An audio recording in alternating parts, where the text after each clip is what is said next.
ఎవరు కూడా ఎలాంటి భయాందోళన చెందవద్దు. వైఎస్ఆర్ కాంగ్రెస్ పార్టీ ప్రభుత్వంలో 4 గన్మెన్లు నాకున్నారు.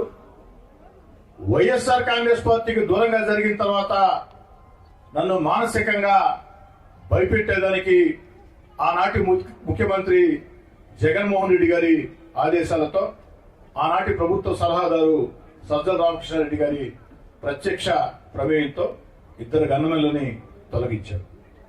వారు 2 గన్మెన్లను తొలగించిన వేళ ఈ 2 గన్మెన్లు కూడా నాకు వద్దయ్యా, గన్మెన్లు లేకుండా నన్ను నేను ఎలా కాపాడుకోవాలో నాకు తెలుసు. 35 ఏళ్లుగా విద్యార్థి జీవితం దగ్గర నుంచి ప్రజా జీవితంలో ఉన్న జీవితంలో ఎంతో మందితో పోరాటాలు చేశా. నా జీవితం పూల పంపు కాదు, నా జీవితం ముళ్ళ దారి. ఆ ముళ్ళ దారిలో నడుచుకుంటూ వచ్చా. ఎంతో మందితో ఎన్నో పోరాటాలు చేశాం. కాబట్టి 2 కూడా మీరు తీసుకోబడి అని చెప్పని ధైర్యంగా పంపించారు.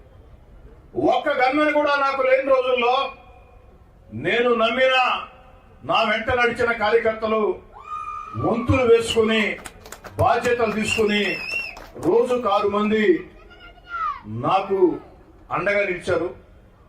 వంతులు వేసుకుని అండగా నిలిచారు. అన్ని జాగ్రత్తలు కూడా తీసుకున్నాం. కాబట్టి ఖచ్చితంగా అన్ని జాగ్రత్తలు తీసుకుంటా. ఎందుకంటే ప్రాణం అంటే ఎవరికైనా తీపే. తెగించి పోరాటం వేరు, ప్రాణం అంటే ఎవరికైనా తీపే. తెగించి పోరాడతాం. అన్ని జాగ్రత్తలు తీసుకుంటా. ఎవరు ఆందోళన చెందరు.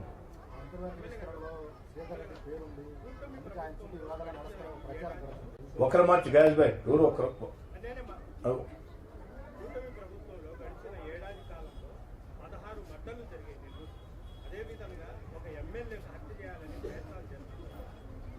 సామాన్య ప్రజల పరిస్థితి ఇక్కడ పోలీసు పూర్తిగా వైఫల్యం చెందిందని ఉమ్మడి నెల్లూరు జిల్లా ప్రజలు మొత్తం చెప్తున్నారు.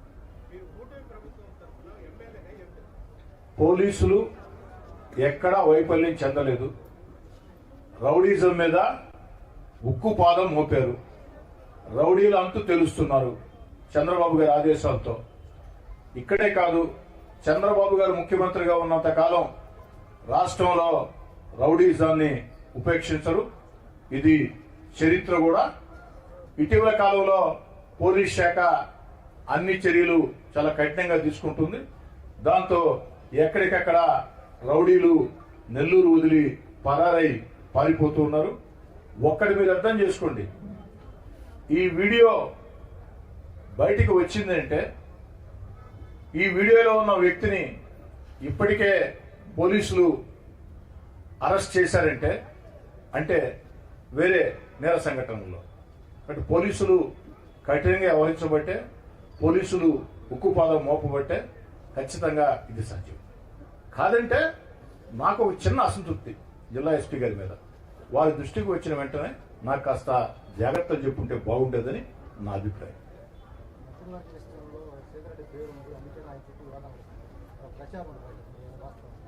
మంత్రివర్గ విస్తరణలో కోటమిరెడ్డి సోదరెడ్డి పేరుంది, అందుకే చుట్టూ వివాదాలు ఉన్నాయంటే దానికి నా కాడ సమాధానం లేదు. ఏమున్నాయి వివాదాలు? నేనేమైనా వివాదాలకు వెళ్ళానా? నేను ఎక్కడైనా వివాదాల్లో తలదూర్చానా? ఈరోజే కాదు, ఈ 14 నెలల కాలంలో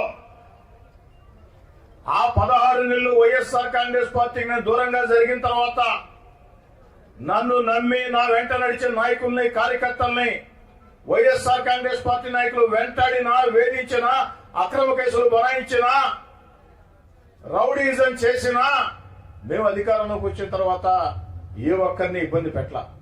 ఎందుకంటే మా నాయకుడు చంద్రబాబు నాయుడు గారు స్పష్టమైన ఆదేశాలు, ప్రతీకార చర్యలకి పాల్పడవద్దు, ప్రతీకార చర్యలకి పాల్పడకుండా ప్రజలకు ఏ విధంగా మేళ్లు చేయాలా అన్న ఆలోచన చేయండి. నా ఒక్కడికే కాదు, రాష్ట్రంలో ఉండే ఎమ్మెల్యేలందరికీ ఇచ్చిన మాట శిరోధార్యంగా భావించి తెలుగుదేశం పార్టీ కూటమి ఎమ్మెల్యేలు ప్రజా జీవితంలో ముందుకు సాగుతున్నారు. ఏం దేవ గారు, అజయ్ భాయ్, రాజేష్, మురళి, వర్షాక్, సాగర్ గారు, సురేష్, వెంకటరమణ గారు, మురళి గారు, సురేంద్ర గారు, బాలకృష్ణ కోట అంటే అయిపోయింది అనుకోండి. మహేష్ గారు,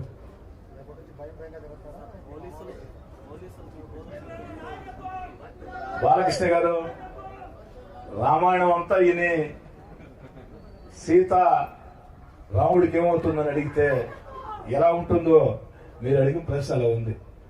భయం. సినిమా డైలాగ్ కాదు బాలకృష్ణ గారు, మీకు కూడా నేను ఇప్పటి నుంచి కాదు, కళాశాల ఇప్పటి నుంచి తెలుసు. కాబట్టి భయం నా రక్తంలో లేదని నేను మళ్ళీ చెప్పాల్సిన అవసరం లేదు. భయం ఒక్క వెంట్రుకలో ఉన్నా 16 నెలల అధికారాన్ని వదులుకొని జగన్ రెడ్డి గారిని ధిక్కరించి వీధుల్లోకి వచ్చి పోరాటం చేయాలి. ఇలాంటి రౌడీల్ని, ఇలాంటి గూండాల్ని, ఇలాంటి బెదిరింపుల్ని జీవితంలో ఇన్ని చూసి ఉండ.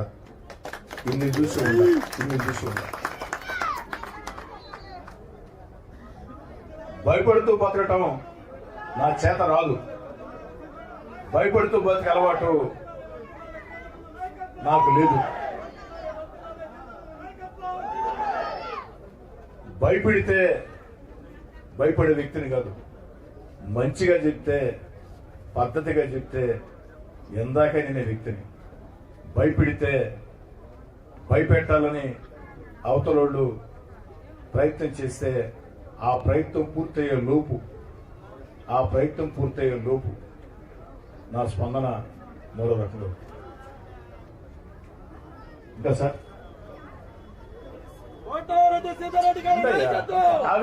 మాట్లాడుతున్నాడా?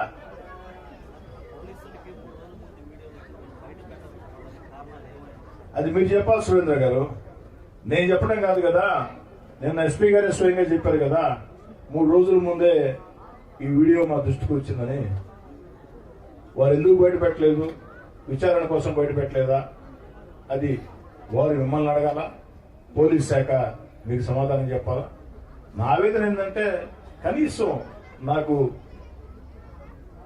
అలర్ట్ చేస్తుంటే బాగుండేది, జాగ్రత్తలు మనం చెప్పుంటే బాగుండేది అన్న బాధ అయితే.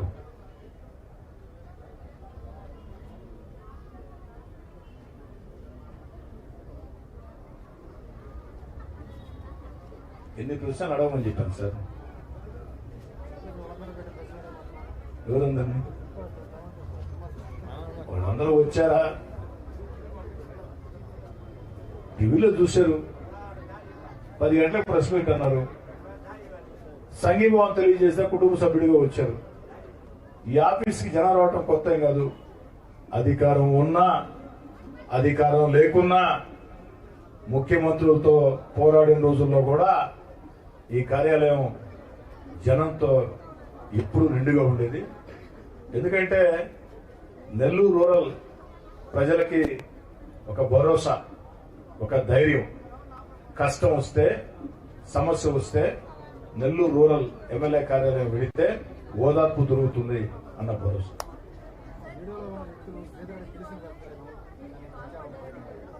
బాలకృష్ణ గారు, ఒకరిద్దరు తెలుసు. అంటే నాకు తెలిసిన వాళ్ళంతా మా వాళ్ళేనా? నేను అడిగేది ఏమిటి, వీడియో నిజమా కాదా? ఎవరో కాదనే సత్యం, వీడియో నిజమని. మరి వీడియో నిజమైనప్పుడు రూరల్ ఎమ్మెల్యేని చంపితే డబ్బు అన్నప్పుడు ఆ డబ్బు ఇస్తామని చెప్పారు. అది తేలా. నెల్లూరు రూరల్ నియోజకవర్గంలో ప్రతి కుటుంబంతో నాకు అనుబంధం ఉంది. వివిధ పార్టీ నాయకులతో బంధాలు, అనుబంధాలు, స్నేహాలు ఉన్నాయి. నేను ఎన్నికల వేళ మాత్రమే రాజకీయాలు, ఎన్నికలు పూర్తయిన తర్వాత రాజకీయాలు చేసే వ్యక్తిని కాదు. ఎన్నికలు పూర్తయిన తర్వాత కష్టం వస్తే ప్రజలకు ఉపయోగపడటం, ఇబ్బంది ఉంటే ఆ ఇబ్బందులు ఉండటం, సంతోషం ఉంటే ఆ సంతోషం ఉండటం, అదొకటే. కాబట్టి నాకు వాళ్ళెవరూ తెలియదు అని నేను చెప్పడం లేదు. ఒకరో ఇద్దరు నాకు తెలుసు. అది మీరు కనిపెట్టాలా? అదే నా హత్యకి, సుపారీ కుట్రకి రేట్ ఎంత మీరు చెప్పాలి, నాకేం తెలుసు. పోలీసులే చెప్పాలి.